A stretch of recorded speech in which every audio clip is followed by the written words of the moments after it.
ជាទឹកសុទ្ធក៏ជាគ្រឿងបរិការផ្សេងៗសូមជូនពរដល់ញោមទាំងអស់ដែលបានចូលក្នុងទីនេះដែលមកឲ្យនៅមាន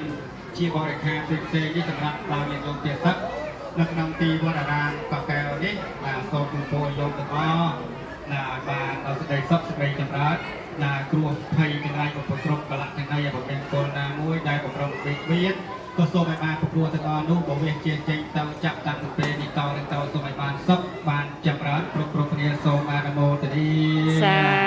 ធុសាធុពោធិយមូលេសច្ចានាននទវតិណោអេវងថ្វាំងវិជ្ជយោហោវិជ្ជយោសុជយមំ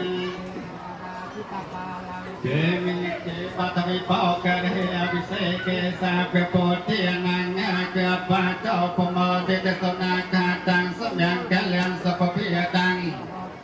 សកណោសមហោតោចតយៈទាំងប្រមចារិសពតិខេណង្កាយកម្មੰវិចាកម្មੰបតិខេណੰបតិខេណੰ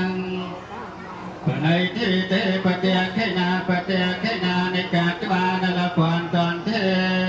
បាតិខេណេចន្ទោបណ្ណរសោយថាដោយប្រចាំក្នុងថ្ងៃ15កើតមុនិចោទរសោយថាកាមនេមេនរស្មីដរុងរឿងជាកែវវិសេសអាចញ៉ាំសេចក្តី